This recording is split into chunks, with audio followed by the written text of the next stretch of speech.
Welcome and greetings to all to the new happy-go-lucky spring in our step review of the most depressing movie of the year so far, Logan. No, we're not counting Moonlight because that was last year, people. Yeah, although most of us won't see it till this year, but yeah, however you want to. How that works. But yes, tonight will be our review of the new and supposedly final Wolverine movie, at least the final Hugh Jackman Wolverine performance, Logan, which, if you're my wife, you're like, why did they call it Logan? That's confusing. How are you supposed to know it's a Wolverine movie?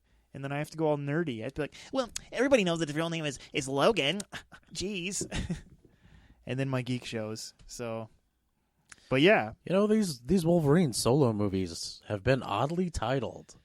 Well, the first one was titled because it was supposed to be a whole spin-off series. Yeah. Because they were going to do X-Men Origins Magneto with Paul Bettany, remember? Yeah, and then it got canned. There was talk of them doing a Storm movie even back then, but I don't think... Well, it's because she had the Oscar.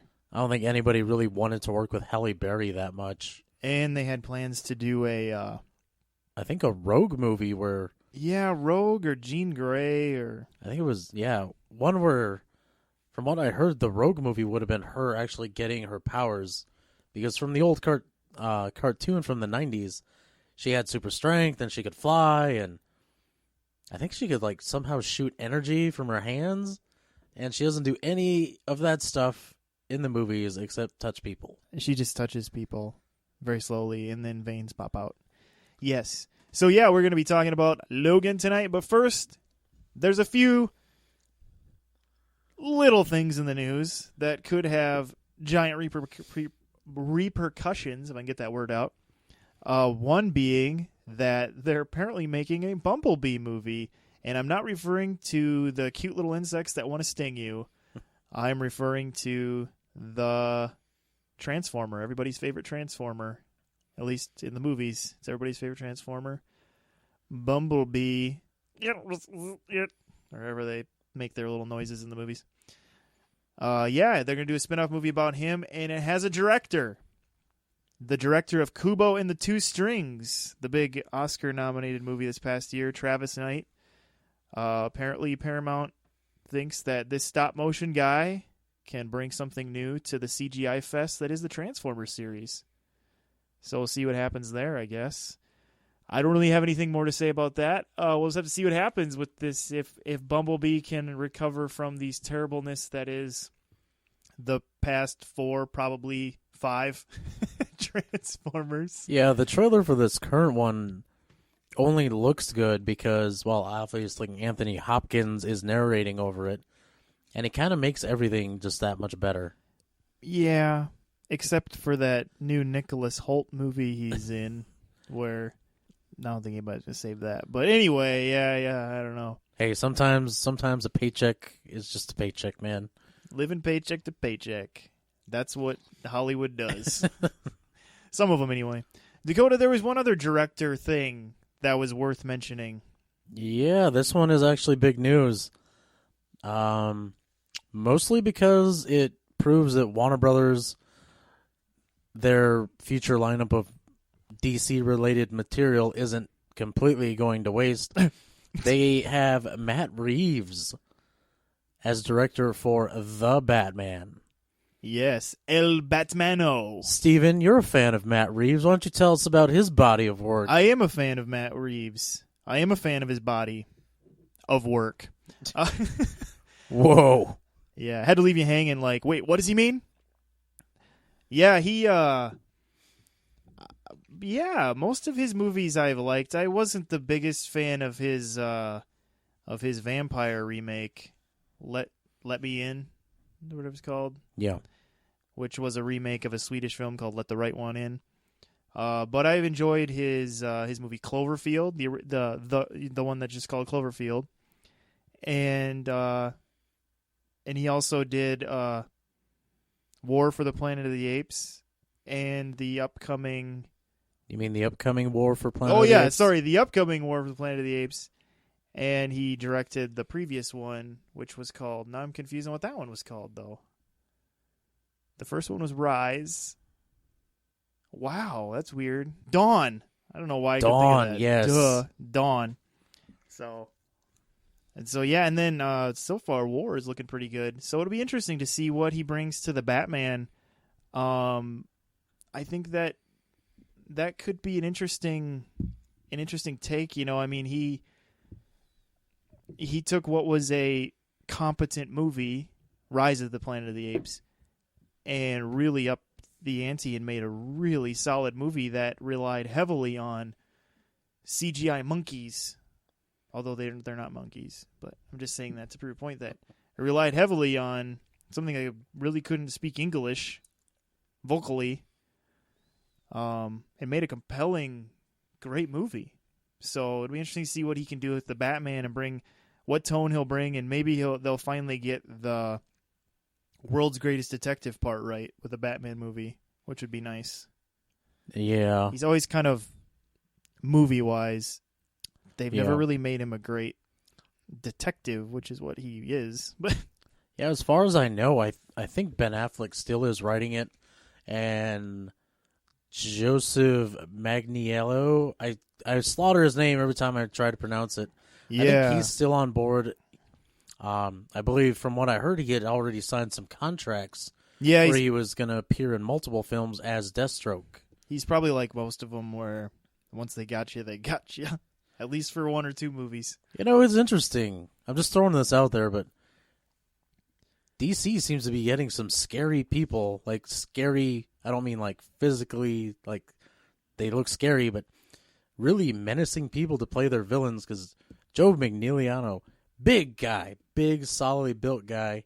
You have The Rock, who's going to be playing Black Adam in his own solo movie soon. And it's like... I guess I'm not scared of The Rock, though. He just he looks like you just want to hug him. Yeah, okay. But, you know, they're these really physically built guys, and it's like, wow. For once, the villain-hero dynamic is weighing a little more in favor of the villain just because of their physical presence. Yep, now DC just has to make a movie where the villain's competent. Yeah. Although Marvel struggles with that a lot, too, to be fair.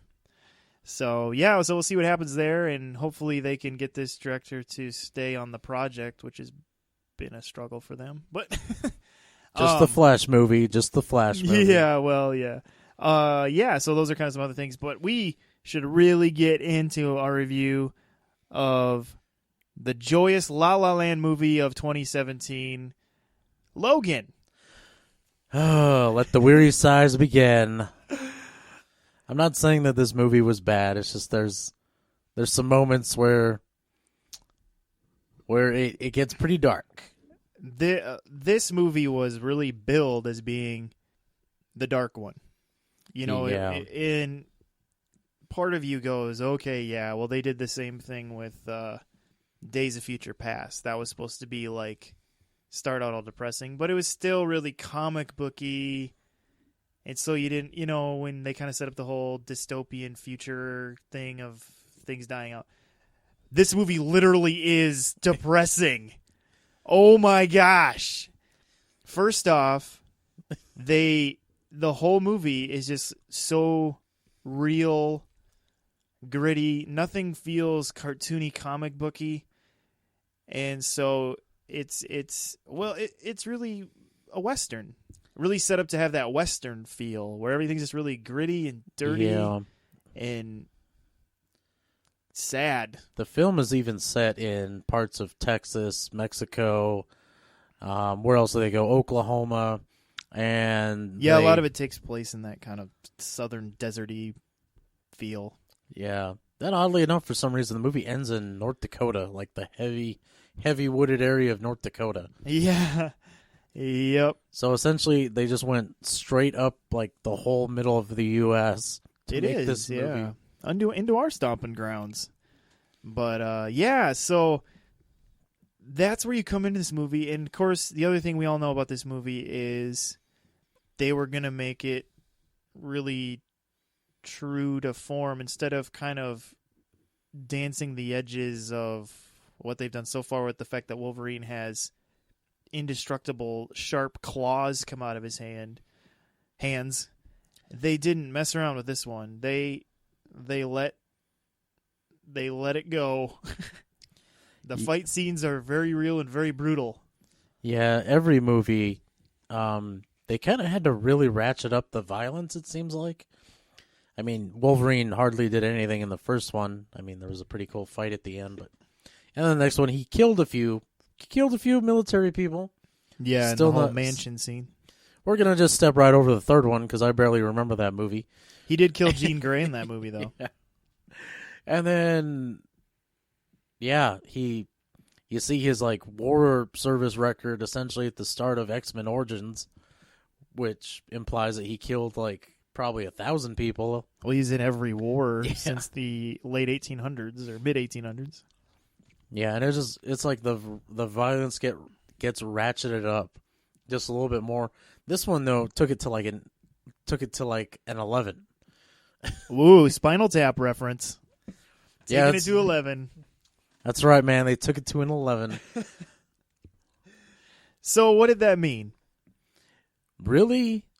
One of the criticisms I hear from comic book nerds about the X-Men movie is, oh, there's not much Logan going berserker rage mode and, hacking and slashing. Well, if this movie doesn't please you, you're most likely a sociopath because... Well, I think if this movie does please you, you're a sociopath. Yeah.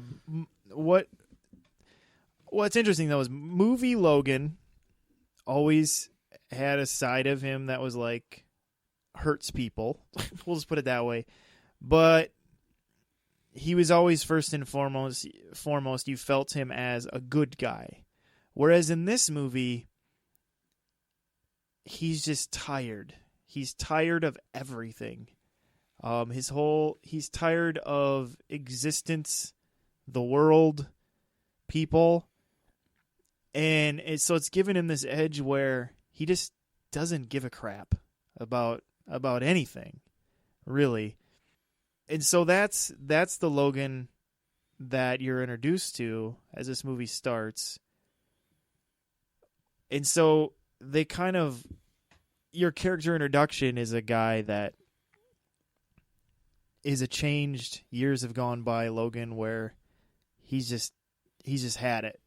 He's just had it and just does whatever he needs to do to get people out of his way. And yeah. And so, I mean, I guess because they did that, it kind of makes the whole grittiness make sense. But at the same time, it still is jarring because his claws were doing the same movements they did in other movies. But in this movie, it had more of a cost. So, I mean, you saw the cost more, I should say. So, but yeah, so that's the Wolverine. And so, yeah, this movie just starts out where he's more or less the last of his kind. Not totally, but mutants are coming to a place of extinction, and this movie starts getting into slowly building on why that is. You're kind of getting pieces to why that is over time, and what that world looks like, and kind of what it means for what this story is. And so you have that going on at the same time. This movie is, because they build it that way, as being kind of Hugh Jackman's last ride as Wolverine. So it's kind of like, okay, what are they going to do with this? Now this is the world we have. And then the other interesting thing is that the second billing star in this movie is Patrick Stewart, who has never been a headliner in a Wolverine movie. Well, even the X-Men movies, he wasn't really... That's true. I mean, he's billed high, but he's never really the...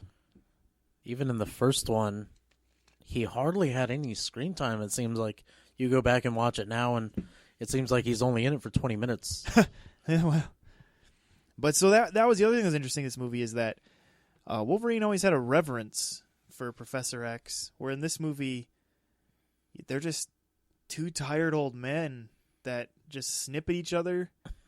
and but again, that's something where the movie does build on why Professor X has kind of become the way he is and things like that. And so you do have, I thought this movie at least did show you character progression better than some comic book movies do, where you feel like why they're the way they are anyway.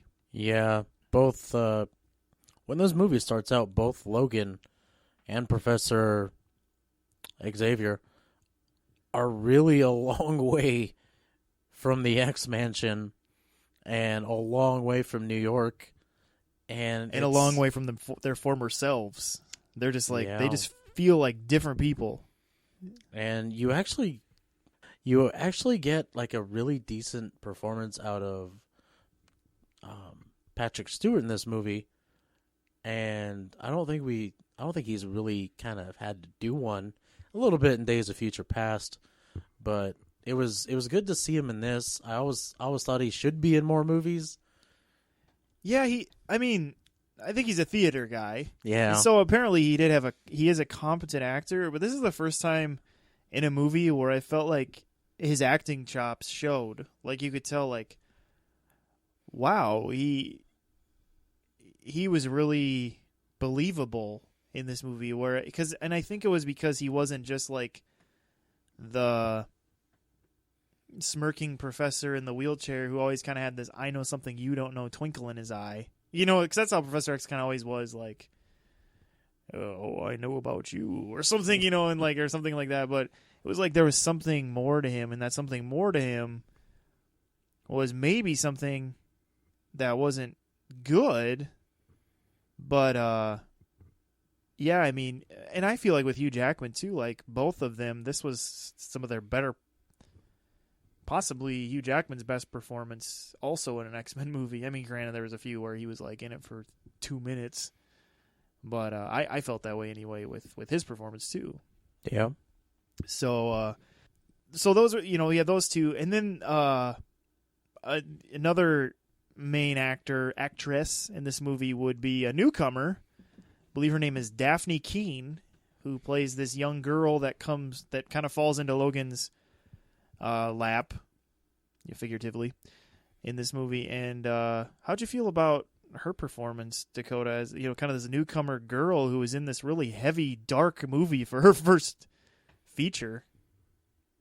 She actually was, I don't want to say a breath of fresh air, but it was a little startling to watch this child who I'm just assuming hasn't been in anything before. At least nothing where, she's billed this highly. She maybe has been in other things, but not credited so much. Yeah, she comes off as really ferocious, and then at other times kind of vulnerable. So, like, there's those two contrasts that you have with one another, and I thought she pulled off both of them really well, especially the ferocious part. I mean, there's some, I don't know if it is her or they used the stunt double, but there's some pretty cool action scenes with her in it. Yeah, but even, everybody knows about stunt doubles, but even still, she had to pull off the moments where it was her. The camera's looking at her. And I was shocked that you did buy this 40-pound wet girl. Okay, more than 40 pounds, but just this tiny. What was she supposed to be, like 12? Yeah, like I think so. As believable as she was, like Dakota pointed out, in like her ferocity, but yeah, at the same time, still having this kind of childlike quality to her. At the same time, it was kind of, it wasn't jarring. It was oddly believable, I guess, is maybe how I'd put it, which is interesting to say. But as far as technical aspects, James Mangold is the returning director. He had directed The Wolverine, the one right before this. And he actually also wrote the story for this movie and worked on the screenplay also with someone else. They partially got inspiration for this movie from Old Man Logan because Hugh Jackman, at this point, has a lot of sway because everybody loves him in the role. And that's kind of what he wanted to do, was Old Man Logan, and Fox got on board. And then apparently there must have been a good working relationship with him and Mangold to where they decided to do the next Wolverine movie together again. I guess I really felt like, as far as directing went, that I thought the look fit with what they were doing. This, like we had mentioned, this movie, it felt like, in fact, Shane, the movie Shane, is even referenced in this movie. And if any of you are familiar with Shane, it's about what's the word I'm looking for? Gunslinger that ends up kind of helping out this family. And then part of how he ends up helping them even more in the movie Shane is, he has to go back to his former ways of killing to stop this bad gang that's taken over the area, to stop them. And then he just kind of just leaves into the sunset at the end and saying, like that he's caring, but he had to use the thing that he swore he'd never use again. And what they did was, this movie somewhat mirrored those Shane themes, where it's like you have this guy who is fighting the good aspects of himself that are still there, but that the rough exterior and the killer is what is in this movie's kind of is what is holding a more exterior role of Logan right now is the killer. And so you kind of, so you have the professor and this girl kind of helping him find the good in himself again through this movie. And so it kind of ends up being kind of that journey for Logan within this movie. But you just have like this really vulnerable Logan. I mean, he's losing his healing abilities and is just worn out. And Dakota even said how he's like just shockingly old looking, just kind of old and weary in this movie. I don't know. I just thought a lot of that was really well done for how it looked. What would you say, Dakota, though? We try to bring this up on these things. What thing did you not... What was your biggest problem with this movie? Did you have like a problem with this movie? I mean, I'm sure you did, but is there anything else? Yeah, I'm not spoiling the movie for anybody this time. This time I ain't spoiling anything. But this is a comic book movie, and even as dark, gritty as it got, and as real world as they still tried to keep it, some of those aspects from the comic books kind of seeped in. For one example, there's a serum in this movie that, for some reason it affects mutants and makes them a little bit more powerful. I was like, okay, that kind of just came out of left field. And it's used it towards the end, and I was like, well, magic serums. It seemed a little like it was... It just seems out of place. Yeah, I kind of had the same feeling about that. It was kind of a convenient plot device. Yeah, and it's like, if you were trying to keep it really grounded in reality, you should have just done that. And there's another big thing that was the only flaw in the movie, but I'm not going to bring it up. You're going to have to go see it for yourself. Probably my two biggest things were, the serum was a little bit like conveniently came into the story when they needed it to. And also, my other thing was just... it has to do with the characters that we already know, and how Professor X, especially in this movie, he's never called that. I think in this movie he's either called Charles or Chuck. Yeah. At one point, I really felt like there were a few things about his character that it seemed a little too out of character, even in this world that they've now grown into and are now entering. It just felt like, I just don't feel like that's fully how Charles Xavier would still be. And so I felt like that was maybe they were just kind of reveling in like we can do this now kind of thing, and like they took some of that a little too far with certain characters. But that would be my other kind of biggest like flaw thing, was just there were a couple parts where I felt like they reveled a little too much in the fact that they could push things.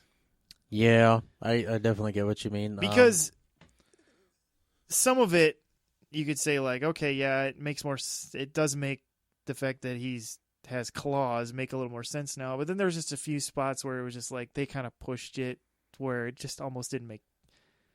It was unnecessary, and at a point was even I felt out of character a few times. Yeah, they definitely were intent on keeping that R rating, no matter how this movie turned out. Well, and a lot of people think it was Deadpool that helped this happen, but supposedly that once they decided that Old Man Logan was the way they were going to go, that was always the intention, was that they would push it like this. So, but I'm sure Deadpool helped that be a little more reality still. Yeah. Kind of back to the story of this, there's a reason why you don't see any of the other X-Men running around in this movie. And when you find out, it's actually a little shocking, and it kind of just like, it's almost like not necessarily a slap in the face, but like kind of like somebody just threw like a cup of cold water and like, wait a minute, what? Yeah, I'm having trouble figuring out if this is supposed to be... I mean, because you watch this movie and you have the Professor X that's been in the whole cinematic universe they've had so far, the Wolverine that's been in the whole cinematic universe so far. Obviously, they just kind of reset the timeline a little bit with Days of Future Past. But there were things that, if this is in the same universe as those movies, it kind of hurt those movies even almost more than X-Men 3 in a sense. Yeah. And so I guess if any of you know and can help us fill in these gaps here of if you know if like this, I'm assuming it's supposed to be in that same timeline. Yeah, well, the movie itself takes place in 2029. 2029, yeah. And I was a little glad they didn't try to do something ridiculous like, oh, Martian colony, you know, or anything. I think the only thing that was really futuristic was there's self-driving semis on the road. Yeah, self-driving semis that are owned and operated by a crop company that's kind of taken over a lot of the Midwest. Anyway, it seems like. Spoiler alert, the company's evil. Shocking. Evil company. In a superhero movie, of all things. Although, this doesn't feel like a superhero movie. Yes, movie takes place in 2029. I don't think this is necessarily spoiling anything, but you find out that no new mutants have been born in, what do they say, 20 years? Yeah. Yeah, like, maybe a little longer. It seemed like they referenced the year, like, 2004 or something. Yeah. And so, yeah, it had been a while since any New Mutants had been born or anything. And so you kind of have this, which is another thing that just leads into the whole bleakness of the whole thing. But, yeah, so this movie is, I mean, that's the thing. It's like, you know this movie's going to be bleak, but we're here to tell you that it is bleaker than bleak. I mean, this is not just like, oh, that movie is sad. It's like, this movie's depressing, okay?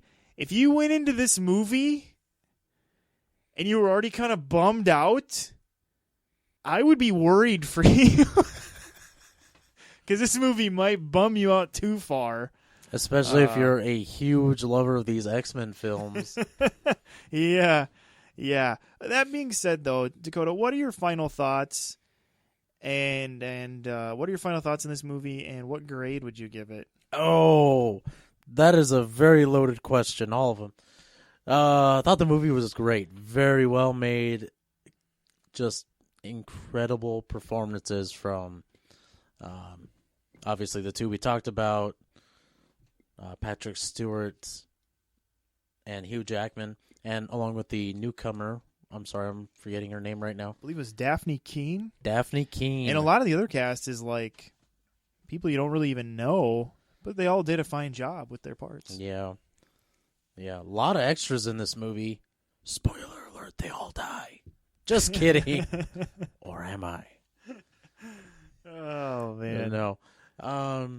The movie, I don't really think of James Mangold as being that great of a director. I didn't really care for the Wolverine. My favorite movie of his is still Walk the Line. And then this movie comes out and it's like, whoa, this guy's been holding back all these years. Where was this guy for, Wolverine, I'm sorry. But with all that in mind, this movie kind of lays to rest this film franchise, essentially, because once again, I don't think I'm spoiling anything, but it is supposed to be a goodbye. Hugh Jackman says he's done, but it ends so just on a bad note. I told Steven, if they were announcing another X-Men movie with the original cast, Halle Berry, Famke Janssen, I don't think I'd be very excited. I think I'd be like, oh, man, why? Why are you doing this? I think even without this movie, I wouldn't be excited just because I feel like that cast has had its time. Yeah. I thought they deserved kind of their own. They all deserved kind of like their own send off, not on this level, where it's like you just go home, close the blinds. Well, Days of Futures Past was supposed to be their send off. Yeah, put on some 21 Pilots music, open up a bottle of Chardonnay, finish off that bottle, drive to the store, get a case of beer, and some whiskey. Yeah, that's how this movie leaves you feeling. I would say if you're going to 20 Pilots, you'd be listening to their cover of Cancer, a depressing song. Well, I was thinking Goner. You just put Goner on repeat and crank it up to an 11.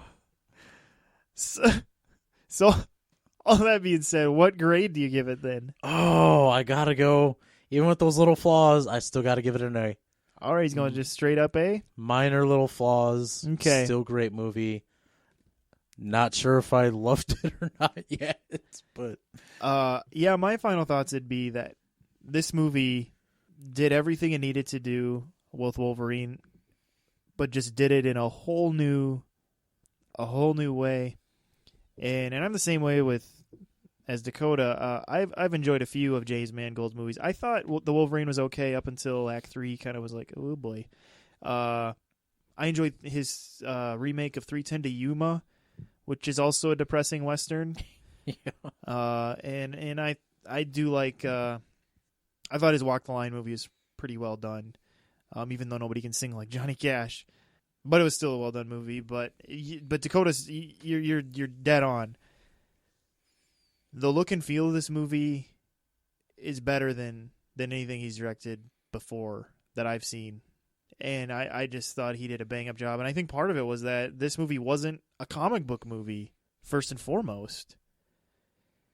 And I think he purposely didn't film it that way. Whereas with the Wolverine, it was still made so comic booky. Yeah.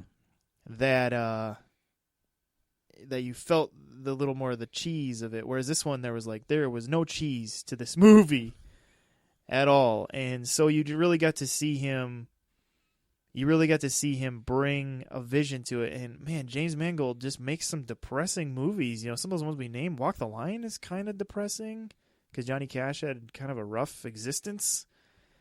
3:10 to Yuma is kind of depressing, but this is the depressing of the depressingest that he's done. And ironically, it involves probably one of the cheeriest-looking blokes there are, Hugh Jackman in the lead. Again, though, this movie, just so competently made, and I was just like blown away by Hugh Jackman and Patrick Stewart's portrayals, where even though parts of it I didn't really care for how they did it, I was just like, they really brought it to the table. They were really putting their all into this, and it was interesting to see a different Charles Xavier. Because he's always been kind of one-dimensional. You could argue that James McAvoy's brought a few different levels to Professor X with being kind of the junkie that he was in Days of Future Past or something. But as far as Patrick Stewart, he's always been pretty one-dimensional. And here you get to see him kind of peel the onion and see a different feel and all that character, just deeper character building with Professor X, and so that was pretty neat to see, and see him do it well was neat too. And so I would say that this movie, was good. I think I enjoyed it. As much as you can say you enjoyed a movie that was pretty sad. With all that being said, I think I'm going to go more B+, just because it's hard for me to totally look at it as being in an A category, but still a well-done movie. And I guess to put it into more of a grading, like Dakota, what would you give the other Wolverine? So I give this one a B+. I would give the Wolverine a C+. And I would give X-Men Origins Wolverine a D-. Wow. Only because I have strong feelings for what makes F. So. Oh, man. So you rank this one as an A. So where would you put the Wolverine, the one before it? Wolverine, I'd give it a C, just a solid C. Okay. And then, oh, man. With X-Men Origins, you want to go F, but it's not that bad. Yeah, and that's what I'm saying. That's why it's hard for me to give it an F, because I have very strong feelings for what I put in F. Yeah. So D- again. Okay. But that's just because, So we're semi-close on these, except that you gave this one a mid-A, and I gave it a B+. But I guess I would say that if you're it's hard to say. If you're a fan of Wolverine, go see this movie. Yeah. I think if you're a fan of Wolverine and understand what this movie is going to be, go for it.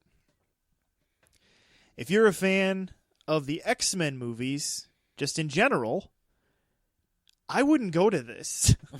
Honestly. Well, I don't know. How do you feel? What would you say about that, Dakota? If you're just like, I like the X-Men movies. Yeah, this really is not an X-Men. It's not an X-Men movie, and it's very, very different. So you might like it for other reasons, but don't go to it because you're excited about an X-Men movie. Yeah, oddly enough, there are people out there who don't think that highly of Wolverine. They like the X-Men, but they're like, oh, Wolverine's so overrated. If you've ever said that in your life, you do not want to go into this movie. Yeah. Yeah, or if you've had feelings about maybe you think that Hugh Jackman's overrated as Wolverine, I would say this one could prove you wrong, because I think he does an outstanding job in this. It's interesting how lately we've been getting movies that are like Westerns but aren't Westerns. It's been happening a few times lately where they film it as if it is a Western, just not a Western. Yeah. It happened with this and Hell or High Water. And then there was another one not too long ago that kind of was the same way, where it was like, where they filmed it as a Western, but, it wasn't, if you just looked at it, it isn't a Western. So, kind of interesting, because Westerns have always been around, really, in movies, since the beginning. It's just that now they're doing Westerns differently, where it's not always guys in cowboy hats, things like that, and riding horses, but yeah, so that's our feelings on Logan. It's longer than you think it would be. I think it's over 2 hours, which I was surprised to see that it had a runtime that long, being just a solo Logan movie. But they filled it up. I think it really holds your attention and keeps moving. It's not like they linger or anything like that. But on that note, we'll just wrap this up, and once again, just remind you guys that we'd love it if you subscribe to us on iTunes, on YouTube, any of those types of places where you can subscribe, or if you like us on Facebook, follow us on Twitter. All those things are awesome. We're excited to bring these to you. This one was tricky for us to be excited to talk about, just because it was a tough movie to talk about. But that being said, we both still found it a well-done movie. But yeah, we are excited to talk to you guys more about movies in the future. Hope to bring you some more episodes. Excited about that. Excited for what feels like the movie, or the summer movie season, already starting here in March, because there's so many big movies coming out already just in the third month of the year. Yeah, we got. What else do we got left? Power Rangers, Beauty and the Beast. Well, Kong Skull Island. Yes. Unfortunately, I'm only excited for one of those movies we just named off. Me too. I'll let you guess which one, viewer, listener. Yeah. Out of the ones we just said, too, I'm only excited about one of those two. And I'll tell you which one is not. It's not Beauty and the Beast. I've lost all care for that. Oh, I guess we're at odds, Steven. Oh, that's the one you're excited for? No, God, no. Essentially, you know what? If I want to watch Beauty and the Beast movie, I'll get the animated one because it doesn't get any better than that, folks. Well, I don't know. The more I see about this movie, the more I see about that movie, the more unnecessary it feels. But let's not linger there. Let's wrap up this episode. So we hope you are checking us out in those places for updates on the episode, movie news, all that jazz. And we thank you for listening to this happy-go-lucky episode of Dakota Boys Talk Movies. This is Steven. This is Dakota. We'll catch you on the flippy fly.